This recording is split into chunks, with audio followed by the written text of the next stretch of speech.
ظالمه قدر جج وشته وي د خدای مسلمانه قدر جج وشته وي د عدالت عمله دی وشته وي دا څه چلی کړو ته د نبوت دعوه کړی دا د نبوت نبی اسلام ما نبی اسلام خو کې ما نبی د نبوت دعوه کړی دی ول ما نه خپل لاس دې په کوم کیس کې راغلی په کوم کیس کې لا دې د مړ کیس کې پر څه کې د نبوت دعوه کړی ټول په دې شاهدان دغه ملزم و 295 سی دا د نبوت دعوه کړی هم بس د نبوت دعوه کړی سم په سر باندې ورته ټول چې دا څنګه ما کوم جج دا نشان ته څنګه په بارک کنه سم یا سر ورته دا زمان دا قادانه دا خبيث دا څنګه اسلام دشمن نه دا پاکستان دشمن دی وسم نه یعنی ما نه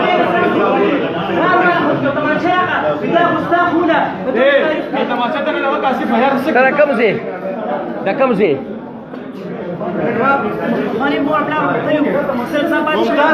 دا افغانستانی دی خوشاله کا خیال کوه په تماچا باندې ځان خوب نه کی ظالم بچا په اما چې منم دی یا دا رسو نو دا خو عدالت د عدالت ته بری پرې هیو کنه د عدالت کو په کذا کړو کیو کنه ها خو مثلا نبی رسول ویولې او مې یې په دې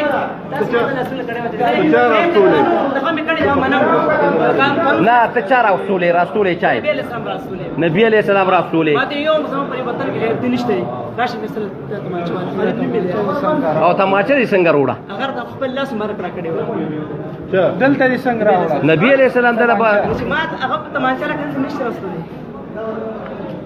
ما دې یو تمره بغیر پولیس درو چې دې نه بوت داو کړي وای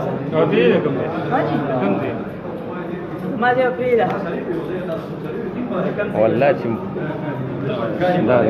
یاره دا بالکل بس دا سړی چې دی دغه دی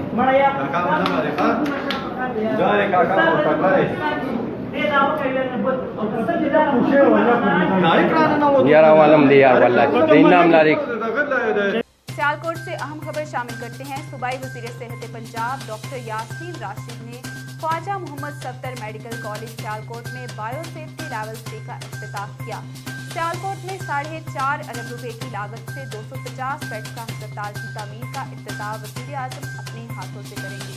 مزید جانتے ہیں اس رپورٹ میں. تفصیلات کے مطابق سیالکوٹ میں 30 جولائی صوبائی وزیر صحت پنجاب ڈاکٹر راشد نے کہا سیالکوٹ کے ثبوتوں نے اپنی مدد آپ کے تحت خواجہ محمد صفدر میڈیکل کالج سیالکوٹ میں بایو سیفٹی لیول 3 لیب اور ہائی فلو آکسیجن بیڈز کی سہولت کی فراہمی عوام کی شاندار خدمت ہے جس پر حکومت پنجاب ان کے شکر گزار ہیں. ان خیالات کا اظہار انہوں نے خواجہ صفدر میڈیکل کالج سیالکوٹ میں BS لیول 3 لیبارٹری کے افتتاح کے میڈیا کے نمائندگان سے خطاب کرتے ہوئے کیا. اسپیشل اسسٹنٹ 2 PM عثمان ڈار، صوبائی وزیر اسپیشل ایجوکیشن چودھری محمد اخلاق، رہنما PTI عمر ڈار، ڈپٹی کمشنر ڈاکٹر ناصر محمود بشیر سمیت محکمہ صحت کے مقامی حکام بھی اس موقع پر موجود تھے. صوبائی وزیر صحت نے کہا وزیر اعظم پاکستان عمران خان اگلے 1.5 ماہ کے اندر سیالکوٹ میں ماں اور بچہ کے صحت ہسپتال کی گراؤنڈ بریکنگ کا افتتاح کریں گے. اس منصوبے پر 4.5 ارب روپے خرچ ہوں گے. اس طرح کے پنجاب میں 7 اضلاع میں ماں اور بچہ کے ہسپتالوں کی تعمیر اس سال شروع کی جا رہی ہے. ماضی میں ان شہروں کی طرف توجہ نہیں دی گئی. ڈاکٹر یاسمین راشد نے کہا کہ سیالکوٹ کا شمار ان شہروں میں ہوتا ہے جن میں کورونا کے بہت کم کیسز سامنے آئے جب آج پنجاب کے 19 اضلاع میں کورونا کا ایک کیس بھی سامنے نہیں آیا. انہوں نے کہا پنجاب میں مجموعی طور پر 92,600 کیسز سامنے آئے اور گزشتہ 24 گھنٹوں کے دوران 234 مزید کیس سامنے آئے جب 5 افراد اس وائرس سے لقمہ اجل بنے. انہوں نے کہا کہ جس طرح کورونا کے خلاف جنگ میں پوری قوم اور حکومت نے مل کر مقابلہ کیا ہے اس کی مثال تاریخ میں نہیں ملتی اور جب قومیں کھڑی ہو جاتی ہیں تو اللہ کی مدد شامل حال ہو جاتی ہے. اب سیالکوٹ کے باسیوں کو کورونا کی تشخیص سمیت دیگر وائرل انفیکشن کے ٹیسٹوں کے لیے کسی دوسرے شہر پر انحصار کرنے کی ضرورت نہیں. بہاول نگر سے اہم خبر سے آگاہ کرتے ہیں. بہاول نگر میں ضلعی دفتر پولیس نے کرائم میٹنگ کا انعقاد. SDPOs اور SHOs کی شرکت. اندراج مقدمات میں تاخیر ہرگز برداشت نہیں کی جائے گی. DPO قدوس بیگ نے کہا عوام کو انصاف ان کی دہلیز تک پہنچانا ہماری اولین ترجیح ہے. مزید جانتے ہیں اس رپورٹ میں. تفصیلات کے مطابق ضلع دفتر پولیس بہاول نگر میں کرائم میٹنگ کا انعقاد ہوا. مقدمات کے اندراج میں تاخیر مت کریں. اگر تفتیشی کو اس کی قابلیت کے مطابق کام دیا جائے تو اس کے مثبت نتائج برآمد ہو سکتے ہیں. ان خیالات کا اظہار DPO بہاول نگر قدوس بیگ نے کرائم میٹنگ سے خطاب کرتے ہوئے کہا. اس موقع پر SDPOs SHOs اور ضلع ہزا بھی موجود تھے. انہوں نے کہا دنیا میں کوئی بھی کام مشکل نہیں صرف محنت کی ضرورت ہے. اپنے تھانہ جات میں انسداد جرائم کے لیے پیٹرولنگ کے نظام کو بہتر کریں اور مقدمات کے اندراج میں تاخیر مت کریں. اگر آپ ہر تفتیشی کو اس کی اہلیت کے مطابق اس سے کام لیں گے تو اس کے انتہائی مثبت نتائج برآمد ہو سکتے ہیں. ہر SHO اپنے تھانہ میں موجود تمام تفتیشی افسران سے روزانہ کی بنیاد پر میٹنگ کرے. عدالتی اور اشتہاری مجرمان کی گرفتاری کو یقینی بنائیں. اپنے علاقے میں مشکوک افراد کی کڑی نگرانی کریں. گینگز کی گرفتاری کو یقینی بنائیں. سائلین کی درخواست پر میرٹ پر کام کریں اور بلا تفریق قانونی کارروائی کریں. زیر تفتیش مقدمات کے چالان جلد مکمل کریں. کسی کے دباؤ میں مت آئیں. وقت کی اہمیت کو ملحوظ نظر رکھتے ہوئے ہر کام کو بر وقت کرنے کی عادت ڈالیں اور اپنی قابلیت پر انحصار کریں. DPO قدوس بیگ نے کہا میں خود روزانہ کی بنیاد پر تھانوں کا دورہ کروں گا اور سنگین نوعیت کے مقدمات کی مثالیں چیک کروں گا. آخر میں DPO بہاول نگر نے جملہ سرکل افسران اور مختتم تھانہ جات کو ہدایات جاری کی کہ وہ عوام کو انصاف کی فراہمی یقینی بنائیں. فرائض میں غفلت یا کرپشن کسی بھی صورت قبول نہیں. پٹیالہ کا رخ کرتے ہیں جہاں پر انجمن تاشان کے صدر نذر حسین بٹ کی قیادت میں وفد نے اسسٹنٹ کمشنر پسرور عامر شہزاد سے ملاقات کی. عید الاضحیٰ کے موقع پر صفائی و ستھرائی سمیت اہم امور پر تبادلہ خیال کیا. مزید جانتے ہیں اس رپورٹ میں. اطلاعات کے مطابق تاشان کمیٹی میں صدر Nazar Hussain Butt, general secretary S doctor Anwar Ali Ansari, senior نائب صدر عباس گجر، نائب صدر عبدالرحمان شیخ، رانا آصف چیئرمین مجلس عاملہ طاہر منصور بٹ، فائنانس سیکرٹری حافظ اسم ملک اور دیگر شامل تھے. وفد نے اسسٹنٹ کمشنر کو بڑیانہ کے مین سیوریج نالوں کی صفائی کے سلسلے میں گزارش کی اور دیگر مسائل پر بھی گفتگو کی. AC پسرور نے بڑیانہ کے مین نالوں کی صفائی کروانے کا وعدہ کرتے ہوئے کہا تاجر برادری ملک کی ریڑھ کی ہڈی کی مانند ہیں. آپ جب بھی کسی مسئلے کی نشاندہی کریں گے پسرور کی انتظامیہ بھرپور تعاون کرے گی. انجمن تاشان کے وفد نے اسسٹنٹ کمشنر عامر شہزاد کے ہمدردانہ رویے کو سراہتے ہوئے اپنے بھرپور تعاون کا یقین دلایا.